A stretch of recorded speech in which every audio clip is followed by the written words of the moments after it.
एक अब्जाधीश हसत आपल्या सेक्रेटरीला म्हणाला, आज तुमचा शेवटचा दिवस आहे.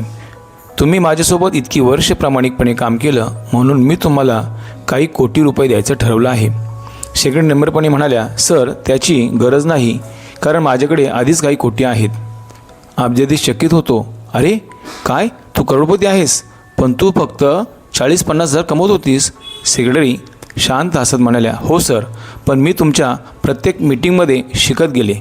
सेक्रेटरी म्हणतायत, जेव्हा तुम्ही शेअर्स, जमीन किंवा बिझनेस डील घेत होतात तेव्हा मीही थोड्या प्रमाणात तसंच करत गेले. तुम्ही अब्जाधीश झालात आणि मी करोडपती झाले. दोघेही हसतात. अब्जाधीश म्हणतो, तू माझ्यासोबत काम करताना स्वतःचं आयुष्य बदललं. खूप छान. आज आपण जर पाहिलं तर आपल्या आजूबाजूला कोण असतं, कोणाबरोबर आपण चर्चा करतो यावरच आपल्या आयुष्याचं गणित ठरतं. मधमाशा ह्या नेहमी फुलाकडे आकर्षित होतात, तसं आपलं सर्कल आपल्याला वाढवतं की खाली ओढतं याचा विचार आपण केला पाहिजे. म्हणून आपण आपलं सर्कल अत्यंत शहाणपणाने निवडलं पाहिजे. हा व्हिडिओ आवडल्यास लाईक करा, शेअर करा व सबस्क्राईब करा.